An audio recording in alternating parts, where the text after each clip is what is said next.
Recording is in progress. Woohoo! We are here. Welcome to the amazing and magical workshop. I'm really excited for everybody who has decided to come. I know a lot of people who have signed up. Some are not on live, but many have taken this before. I've had people take this workshop multiple times and really find that each time they take it, they hear something that's a little bit different because they're ready to hear it. So I welcome the first timers and I welcome the repeats, and we're going to have a great time. So, a little bit about I'm going to share my screen first. So, is this where I wanted to start? No. Here, welcome. That's where I wanted to start. So, I want to just welcome everybody and I want to go over just what we're going to be doing. So, we are going to be meeting Tuesday evenings at 6:30 for the month of April with a little break for usually like the school vacation. So, we'll have 2 classes, a week off, and then 2 more classes. They'll be about an hour long, sometimes a little bit less, and you're going to get some assignments to do during the week. Okay. So important to do the assignments because we want to try to give ourselves the opportunity to learn and put into practice what we're learning in the workshop material. So congrats and welcome. I've already said that. You guys have been added to the group email, and that's where you're going to get all of your info. You can additionally ask questions there if you want. And that's where you're going to get the recording calls. So, for example, I sent out in the initial email, you should try to come to the class with a journal and a pen or something where you could take notes so that you have that. But you will also have the recording. So if you're like, oh, what did Anne say when we were discussing this? You can always go back to the recording. I will send out the recording the following day so that you have that. Okay. So the expectation from you as a participant is to show up for the calls, do the assignments, and ask questions if necessary. The expectation from me is for me to present the material, answer your questions, be fully present and available to you. Okay.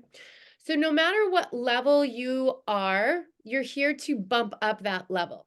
Okay. So, a lot of times when we feel stuck or we're just kind of going along, we're approaching the same problems, we're getting frustrated or we're not getting anywhere. I usually recommend my clients or people to take this workshop because it can really give you skills to look at things a little bit differently, create some different approaches, and kind of have a little bit more of an understanding about how you operate. And is that how you really want to operate? And is it serving you? So that's what we're going to do. You'll see here, I talk about Bruce Lee moments, right? So, a Bruce Lee moment is I'm going to talk about a lot of things. Some of them may be pertinent to you, others not so much. So I might be talking about something and you might really be feeling a parallel with it and be like, wow, that is 100%, that's 100% me. And then there might be other things where you're like, nope, not so much me. Okay. Take what applies to you and leave the rest. That is what a Bruce Lee moment is. Okay. So I want to talk a little bit about what is mindset? How does it change us? How do we change it? Okay. And so let me stop my share here because I don't be looking at that slide the whole time. So, mindset is like not an awesome word. Right? Like people are like, we get all kind of like, oh, what's mindset? That does not, mean anything really. But I would, have, everybody look at, anybody who is a top performer in their field has a mindset coach or understands that mindset is a huge part of what they do. So if you're looking at professional athletes, if you're looking at CEOs, anybody who is a top performer usually has a mindset coach to make sure that they're thinking about how do we do things and am I doing the best that I can. Okay. So as we go through this, I have a couple of stories that I like to share. Okay. So, and some of you guys may have heard these stories because I think, and here it is. I'm going to lean right over and get this because the last time I taught this, um, somebody gave me this, which is swim to the buoy, even if you can't see past, there is still water beyond. So that was their haiku that they wrote based on the story that I'm about to tell you, which was really powerful and meaning to me after they took this workshop that, they could really kind of, um, they were really empowered by this. So, here I am. I was an Ironman athlete. And in my preparation for my Ironman, I had really kind of ruined my shoulder. I had a great warm-up race and I PR'd in everything and my shoulder, I got in the pool like 2 days after my race and I took about 4 strokes and I was like, "Ow." I'm like, "My shoulder was fine till like a second ago." And I really just blew up my shoulder. The inflammation was beyond, and I went to PT. I think like 5 or 6 weeks until Ironman, my race, where in which I need to swim 2.4 miles. And so my PT was like, "Look, it's just super inflamed. You know how to swim. You're doing your fitness on your bike and your run. Just don't sleep on it.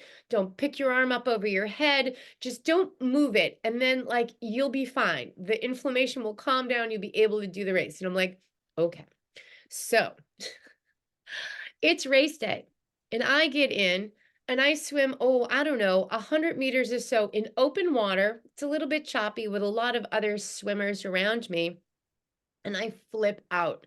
My head is like, you're going to drown. You are so dumb. You are not trained for this. You haven't been in the water in almost 6 weeks. You're in an Ironman. Like this is dumb. You're done right now. Like you're sucking winds. There's no way you're going to swim 2.4 miles right now. You just couldn't even swim 100 miles, 100 meters. And so I have to go through a whole bunch of strategies to make sure I don't have a nervous breakdown in the water and drown, right? So I swim over to and the obviously people do panic in the water. So they do have like boats and paddle boards, every so often, about every 100 meters. And so I swam over, and you're allowed to swim over and hold on to them, but you can't like climb down them. You can't use any forward propulsion off of those. So I held on and I get over to the boat and I'm like freaking out. And most of the people who are in the water understand, like, if somebody comes over to your boat or your paddleboard, they're probably not having a great race. So you got to get in there and help them out. These are not like newbies. These are Ironman athletes. Something's wrong. Help them. And so the person and they were like, "What's going on?" I'm like, I hurt my shoulder. I haven't swam in 5 or 6 weeks. I had no business doing this, and I don't know how I'm gonna finish today. I'm freaking out. I don't think I'm gonna make it." And they're like, "Is this your first Ironman?" I was like, "No." And they're like, "Okay, just take a breath. You're gonna stay here for about 20 seconds. Just calm down. You're gonna make this. What you're gonna do once you're calm, you're gonna go and you're gonna swim to that next paddleboard." And I was like, "Oh, okay. I can do that." So I do. And almost by the time I get to the next paddleboard, I'm almost back to freaking out because my heart rate started to get up and I'm like, whatever. And I get to the second paddleboard and I tell them exactly what's gone on at the first paddleboard. And they're like, "Oh, all right, well then cool. Stay here for another 20 seconds and then just go to the next paddleboard." And I'm like, "Okay, I got this." So now I'm on my third paddleboard. I explain the same thing over to that person. They're like, "Great, you got it." I have to do this for 4 paddleboards and a boat. This boat was mixed in there. 5 times I stop before I am able to just say, "Oof, I got this." And I had a continual swim through the end of the race. Okay. So when I have this beautiful haiku, swim to the buoy, even if you can't see past, there is still water beyond. This was sort of my one of the participants takes on that story and how it impressed upon her that sometimes we're gonna be really nervous about something and think it's absolutely impossible, and sometimes the answer is, let me just stop for a second and collect. Okay. And then sometimes the answer isn't thinking about how far I need to go, but just moving one step further, right? And chunking something down to a manageable amount until we feel comfortable to go. And it might have been, I might have had to do that the whole race. Okay. So that was part one of the story. Okay. Which was great. This is a really feel good part of the story. Okay. I come out of the water. I finished the swim. I couldn't have been more proud of myself because I knew I'd blown up my shoulder. I was really couldn't think like, oh my goodness, am I gonna make it through? And I did. So I was super excited. And I saw a really good friend of mine, another sports dietitian that we raced together. She's the one that like we went to school together. She was in my medical nutrition therapies team, and she's there and she's far across the street, and I'm like, "There's Jamie!" And I get so excited, and I just get, and so and I see her. She's like, got her hands going, and I'm so sure When did you open this? I'm so sure what she tells me. When does it Um, oh my God, you're amazing! You finished the swim. And that's 100% what I think she has told me. And I go into the bike, and anytime for the rest of the race that I'm starting to feel a little bit low, I'm like, "Oh my God, Jamie was here and she was so proud of me too." It gave me an extra energy pellet to move forward through a hard moment through the rest of the race. So fast forward to the end of the race, and I catch up with Jamie, and I'm like, "Oh my God, it meant so much to me that you were here and you were cheering for me." And I'm like, "I couldn't really hear what you said though. Like I was so excited. I used it to propel me, but like, what did you yell?" And she was like, "I told you you were damn near in last place. Move your ass. You were embarrassing the team." And so I love this story because my perception was that she was cheering for me and telling me I was now, of course, she was being sarcastic and all of that, but I didn't hear it. I just filled in the blank. And my mindset, right? My perception of this situation, my belief was that she was cheering for me, super proud of me. And I used that during the rest of the race. Now, had I really heard what she had said, I don't know if I would have had those moments. Okay. So as we start to move forward and we talk about like what is mindset, those are two examples of how we actively manipulate mindset and how mindset just is different, and our belief system is solid based on what we think it is. Okay, so let's think about those. I'm going to bring up the next slide here, and let me bring us back onto screen share. Here we go. And no, we don't need those. Oops, we don't need my notes. We need, okay. So we're gonna come on. I talked about Iron Man 1, part 1 and part 2. Okay. And life coaching and training for life. Again, sometimes when people use the term life coach, it gets this like kind of guru, like phony baloney, like what even is that kind of thing? Or when you're training for life, gosh, if you're training for an Ironman or you're training for the Olympics or you're training for whatever, people are like, wow, that's amazing, right? Just like a sports event, like, and I don't want to say it's arbitrary because I do love sports, but in the grand scheme of things, isn't your entire life something more valuable to train for than an event, right? And so we can be so dismissive about training for our life. And how do we do that? Okay. Success has a feeling, okay? And like I said, like it can dictate how you go through a race or how you go through any task that you have to carry out because you have a feeling of success. But quitting mid-challenge also has a feeling, and it's typically different than that of success, okay? So I bring this up because you may have heard me say before, a lot of times, if we have tried to do something over and over again and we're not getting it done, and then I say, hey, come and take this workshop. It's going to help you with that. Why is that? We have, we tried this, it's not working. But what we've actually taught ourselves are not like, oh, I tried Weight Watchers, I tried South Beach, I did CrossFit, I did keto, all of these different things. But what we practiced, the common theme was in each of those attempts was quitting before we had the feeling of success. We quit mid-challenge. And quitting mid-challenge has a feeling that's associated with it. And it's not feeling good, right? It's a little bit of reluctance there, among other things. Okay. So I wanted to just share thoughts on life coaching and how we can go about making changes to our lives. Okay.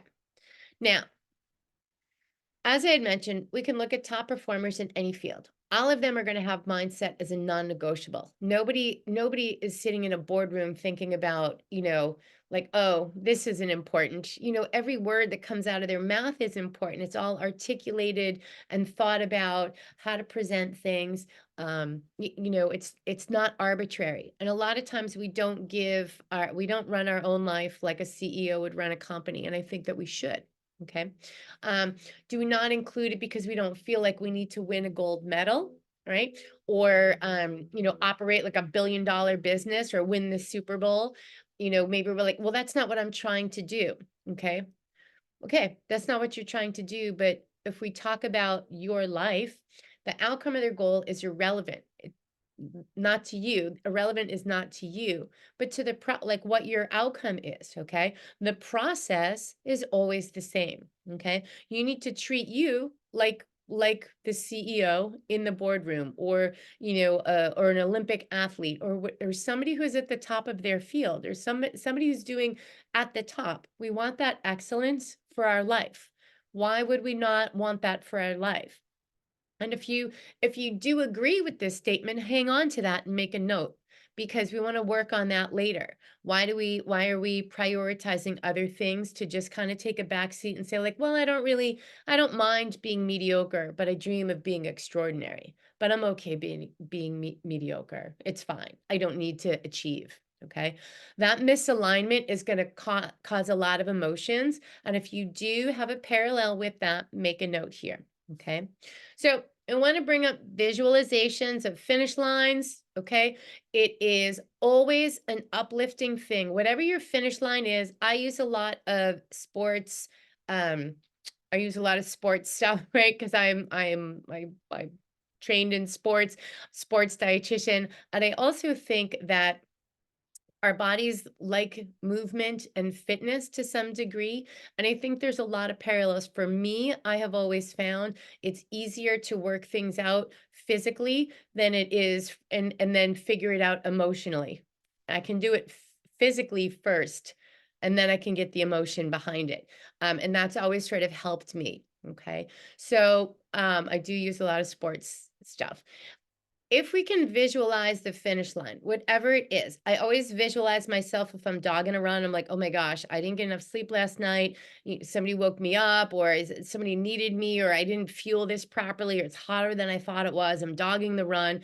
I will always I throw up a visualization in my head of me winning, like the Boston Marathon, winning, full out winning, like in 2:03, right? I'm winning, right? Why would I not? And I kid you not, when I can create Boylston Street and the crowd and the finish line and a clock up there that says 2:03 on it, right? Like, that's insane, right? I will run faster, and it's not a conscious choice, and it will happen every single time. Okay. So whatever it is that you are trying to accomplish, if you can use a visualization to see the outcome, right? If you're trying to lose weight, say you're going to lose 100 pounds, and that's too overwhelming and daunting, right? And you're like, oh my God, how am I ever going to do this? I've only lost 3 pounds. You get 97 to go. Forget it. I quit. What if instead of quitting, you did a visualization of being 100 pounds lighter? What does the number on the scale say? What do your clothes look like? How do you feel in those clothes? Right? So we can work visualizations because they will manipulate our brains to a more positive environment. And this is what we talk about with mental hygiene and mindset. Okay. So it is in part mindset, but also in part taking care of our brains and keeping it away from negativity. Okay. All right. So I'm going to launch in here to sort of the lesson of what we're talking about for the evening. Okay. This is sort of the crux of lesson 1. And as we learn this, it can really help us understand why we come up with some certain feelings. Okay. So the 4 A's, and anybody who's in education may recognize this. This is the hierarchy of learning. Okay. This is how we learn. These are the phases when we are learning anything. Okay. Human beings, this has been broken down, the hierarchy of learning. So the first phase is unconscious incompetence. Okay. And this is like sort of like an acceptance safety. We accept we don't know what we don't know. It's totally fine. We're not going to change anything. The next phase is conscious incompetence. We start to become aware. We're like, oh, turns out there's some stuff we didn't know about. Maybe we can belong into this crowd here. The next phase is a conscious competence. This is where we start to develop accountability and work on our esteem factors. This is where we're aware of the thing and we start to actually build some skills. Okay. The fourth phase is unconscious competence. This is where we have adaptation and actualization, which means we don't even think about the thing. We've learned it, we honed the skill, and now it's second nature to us. So I'm going to go through each of these phases. Okay. I feel they're important and, again, feel free to make any notes specific to these for yourself. Okay. The first phase, as I said, unconscious incompetence. Okay. You don't know what you don't know. Okay. You don't always recognize that there's a deficit or that there's something that you should know. Okay.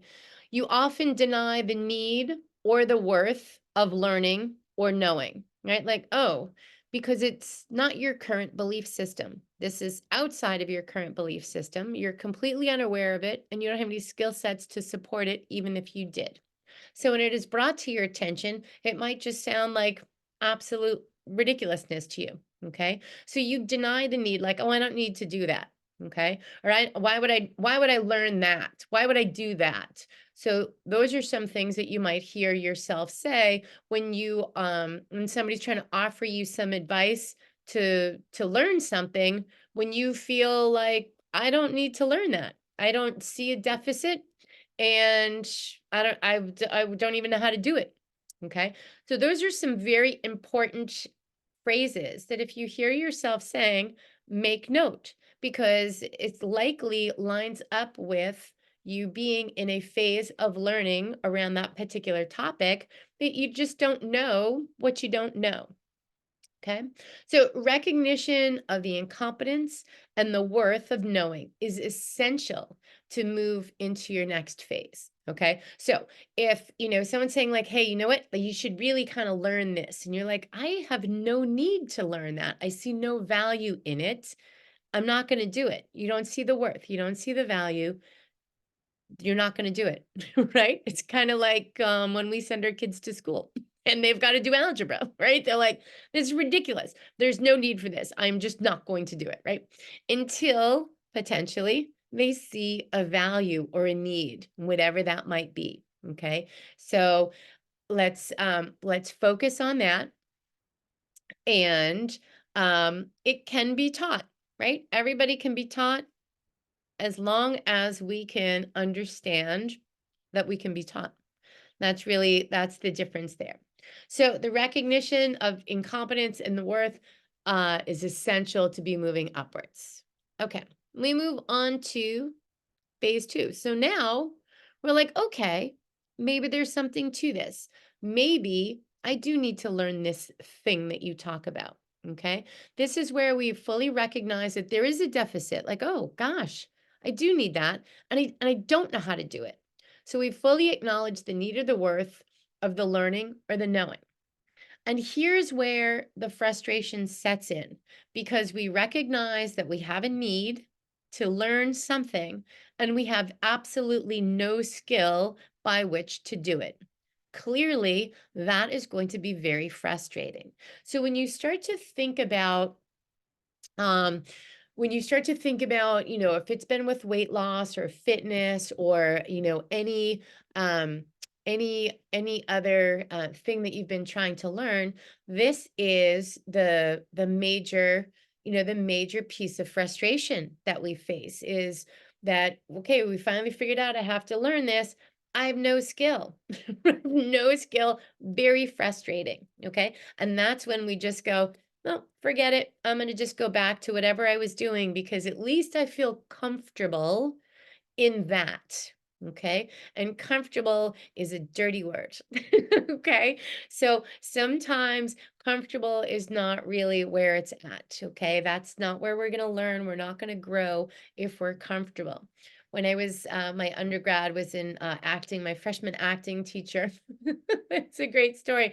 I was like day one, I don't know, it wasn't day one, but like in the very beginning, we're all still pretty newbies, freshmen. And our acting teacher was like a nut. She was like, if you weren't there, she would close the door, lock it. You couldn't come in, you were marked absent, like right on the buzzer. And we were all sit there. And I remember my friend Patty Burchell, he he kicked off his shoes. And now we were conditioned when she called your name, right? As she would, like a drill sergeant, your arm needed to shoot up, like shoot all the way up. And I mean fast and like no like halving it like she would be like, "Well, clearly you don't want to be here, so get out and stop taking up space for people who do want to be here. If you want to be here." So we had to say like, "Yes, I am here and I'm a professional actor." And that was what we would needed to say. And if you did not say that vehemently with passion, she'd be like, "You know what? Just take a seat in the back. Nobody wants your wishy-washiness. And if you feel like you need to get up on this stage today, you better fight for it." Right? Like she really drilled it into us of of getting it done. And I always remember this day where she was just about to call sure she did call Patty Burchell's name. And then she was like, "Are your shoes off?" And he was like, "Yeah." She's like, "Why are your shoes off?" And he was like, "Because it's comfortable." And she lost her mind. She said, and she's not wrong, to this day, I fully support this quote.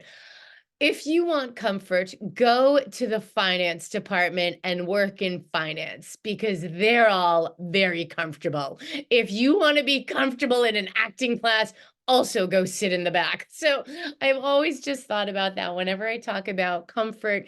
And I do get a little like, because she was so, I love her. She was one of, and if we didn't have her as a freshman acting teacher, we all would have been sideways. She was amazing. And, but she did get us in line. And she also did teach us that comfortable is not where you want to be if you want to be great. So, again, if I say, and you want to be great, and your brain tells you, like, you want to just be shy of great, make a note and make a note about why are you going to accept shy of great? Why am I going to accept being mediocre when I know in my head I can be amazing? Okay. And that is really sometimes the difference between getting to your goals and not, is that piece of your mindset. Okay. So, back to conscious incompetence, right? Now we're frustrated. We know we have a deficit. I got no skills. Super frustrating. I just want to go back to phase one where it was all fine. I didn't know any better. This is a frustrating place. We're full of doubt, uncertainty. We overthink everything. We're like, what about this? What about that? There's fear. It's very emotional. And then we have to ask ourselves, like, what is our story? We all have a story. We all have things that have made us who we are, that brought us to this very moment in time. Okay. And a lot of that story is going to play out here in phase two. And how do we respond to frustration and doubt and uncertainty and overthinking? Right? Do we have a negative voice in our head? Do we look at it as an opportunity for growth, like a growth mindset, or do we look at it as failure? And that is a big deal. Okay. So we see that all of these things are super common. And this is the hierarchy for learning. It's not like, oh, if you don't do it right, this will happen. No, this is the step. Okay. So this is step two. This is what happens. Okay. So let's move on now to step three, because now step three, we really started to get some skills pulled together. Okay. And we're starting to be a little bit more confident in the skill. Okay. Um, let me just run back here for a minute because what I didn't say on step two here, mistakes are required. If you don't make a mistake, you're just never going to know what the right thing is. You've got to make a mistake and you've got to hit a buffer or something that like tells you, nope, not that way. Dead end. Go back. Right? And again, what's your story? How do you respond to that information? Is it an opportunity to learn or is it seen as failure? Okay? Make a note, right? Okay, make a note for yourself. What is that? Okay. So now your mistakes, you start to correct them here. You start to listen to yourself and remember, like, I did it this way. So I had a couple of coaching calls this week where I spoke with people, and the weekend didn't go as they had planned, right? There was a holiday this weekend, so it didn't go as planned. That's all right. So we had an opportunity to say, like, how do we navigate a holiday? It's not a mistake. It is an opportunity to say, like, what do we do? If these are our goals, how do we manage this? Right? And there's no right or wrong. It's just an opportunity to try to understand how do we do that. Okay.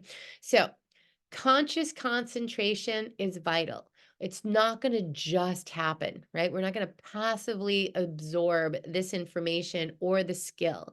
We've got to make attempts, we've got to make adjustments, and then that's usually takes some time. How willing you are to make those mistakes and take those chances might determine how quickly you can kind of get through, right? If you're not super willing and you only, make a few attempts, it might take you a little bit longer, and that's fine too. But no, it's going to take you a little bit longer. Okay. So the last phase, unconscious competence. This is our adaptation or actualization. Practice has led to a second nature. It means that you no longer need to invest that conscious thought into the skill. It comes to you as second nature. It's easily performed. Okay. It's just secondary at any moment, can be taught. Okay. So again, I point out that these four A's are on the bottom there. Acceptance, right? We've got to accept, right? We move from acceptance into this stagnant place of acceptance, right? Kind of complacency, right? To awareness. Oh, I didn't know that, right? Accountability. Ooh, I got to change that. Into, I got it going on now. Adaptation, okay? This is the hierarchy of learning. It's very well established. And as you move through these pieces, none of it is wrong. It's the process. And so, a lot of times when I'm working with people, we get to stage two where we start to shine that light on, like, oh, I didn't really know I didn't know that. And I don't have any skills. And in this moment in time, I don't feel like I have enough self confidence or trust in myself to move forward. So I'm shuffling back to acceptance and complacency. And that can be very frustrating when you repeat that behavior over and over again without actually recognizing that that's the behavior that you're repeating over and over again. So, what we need to do is kind of take that framework and apply it like, well, what's my pattern? What's my routine? Do I usually get to like 90% and then decide, like, oh, I have got to go do these other 50 things and I can't complete this, right? And I don't get to feel that success. Why not? Do I not trust myself to make decisions? Maybe I've made really bad decisions before in my life. And so now, faced with decisions, I don't trust myself. So I become overwhelmed and I don't make decisions. And another great story, well, not really story, little tidbit. My elementary school art teacher we used to have to line up before you left the art room, and over the door he would say there was a little sign. It said, not to decide is to decide. And this was over, and so when we had to line up, we stared at the sign for extended periods of time because we all just stay there till we're all quiet. And I would stare at the sign. I'm like, not to decide. And when I was younger, I'm like, I don't know what's that mean? That's weird, right? What do you mean not to decide is to decide? That's kind of opposite. So clearly now as an adult, I'm like, oh, it means if I can't make a decision, That's my decision, right? So indecision becomes a decision. So maybe I avoid. Do I avoid stuff? Right? How do I avoid stuff? Do I withdraw? Do I make myself super busy? Right? What are the mechanisms that I throw in place in my phase two that make it very easy for me to just tap out and go back to phase one? Okay. So those are the kinds of things that we are looking for in this pattern. Okay. We're always going to talk about those phases because as you start to do anything, as you start to learn, as you start to make any habit change, those phases will come up, sometimes more prominently than others. Usually that phase two is a good sticking point. It's usually the one that stands out. But over time, when you start to really work that theory, and before I do the assignments, I'll stop sharing. And before before you get to like the third one, when you do and you're accustomed to getting to the third one, you learn to appreciate your hard work and be able to celebrate yourself for a moment there in phase three. And then when it becomes unconscious, you also learn to recognize that. So the whole part of habits and learning is is really not learning how to eat better, how to get to the gym, how to remember to drink my water. It is remembering, how do we manage the situation? How do we solve the problem? Right? How do we solve the problem is that's it. It's the answer to the quiz. I can say that to my kids. I'm like, how do we solve the problem? I know people that like, even when I've provided the solution to the problem, they don't like it. They still want to talk about all the details that surround the problem, right? There's a reason for that, okay? We need to think about that. Why? Why do you want to talk about all the details that created the problem? They're likely unresolved. I mean, it's different for everybody, but these are mechanisms that are global. They will apply to your success. And this is why I say when we do this workshop, it is going to make you, when we do this work, it is going to make you healthier. It's going to help you with finances. It's going to help you with your interpersonal relationships. It's going to help you achieve whatever it is that you're going to achieve because it is global, right? These things are global. All right.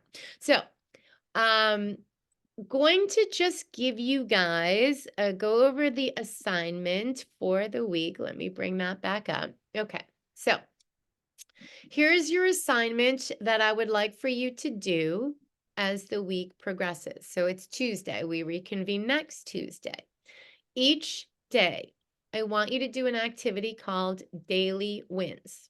Okay, so daily wins means each day you write down 3 things that have gone well. Now, some of you may think like, oh, super easy. And some of you are going to be like, oh, well, what do I do when nothing went well? Something always went well. Did you make it through the day? There's your win, right? You still, and then if you didn't, well, then you couldn't do the assignment, okay? And I'm being tongue in cheek for a very strong reason is that there's always a win in your day.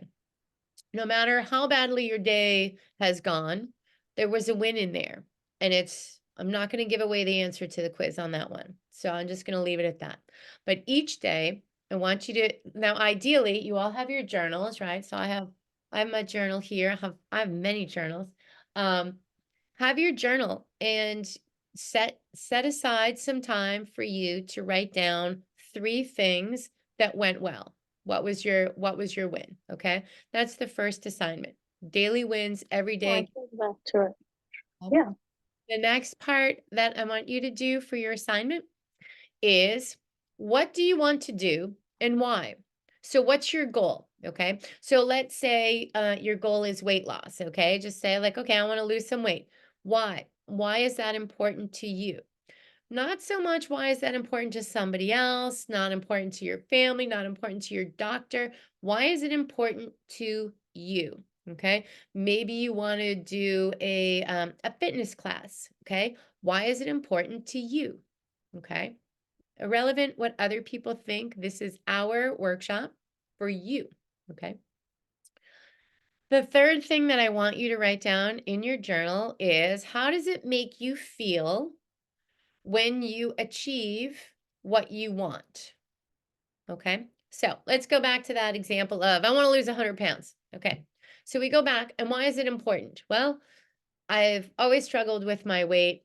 I had some issues when I was younger, and there was a lot of shame around food and eating, and food was my comfort. And um, I feel like it's really been a monkey for me to kind of decouple the shame and the eating. So it would be really important to me as a growth to lose the weight once and for all on my own terms. Okay. That would be a really solid reason. And that's somebody's personal reason, has nothing to do, it can't be global, right? That can't be, it could be two people's, but it's not going to be for everybody's. Okay. How does it make you feel? It's going to make me feel elated. I've finally been able to break the chains from what went on, in my life, and I can, whatever those emotions come up for you. Okay. When we can connect emotion to our goal, we are more likely to achieve that goal because it's meaningful to us. Okay. A goal that's just like, nah, I feel like I want to, lose 20 pounds, right? Not, okay. Why? Why? What is the reason? And how is it going to make you feel? Well, if I lose the 20 pounds, I can fit into all my old clothes that I really like. And I felt really good about myself. I really enjoyed buying all those clothes that don't fit anymore. And then I feel like I'll have more energy, and I'll be able to like make it, we're all going on this group hike, and I won't feel like I'm holding up the group and making everybody slow down for me, whatever it is, right? How does it make you feel, and why? The why is imperative to your goal. Okay. If you're struggling to figure out your why, reach out, let me know. We can work on it together, but give it some thought. Okay. All right. And the last part of your assignment this week is, I love this one, find a song that produces any big emotion. It can be now, I'm not going to, again, I won't give any answers to the quiz here. It can be happy, sad, whatever. As long, I just want you to hear the song and have a reaction to the song, whether it brings up a memory or whatever it is. Just the bigger, the better. Okay. So it doesn't matter what the emotion, it could be rage, I don't know, right? Whatever it is. No, like, doesn't matter. The emotion must be big. That's the criteria. Okay. So your assignments for the week are, every single day, you're going to write down 3 wins. What went well today? Okay. Then you are going to write down, what are your goals? What do you want to do and why? Think about the why, give it some thought. How does it make you feel when you achieve it?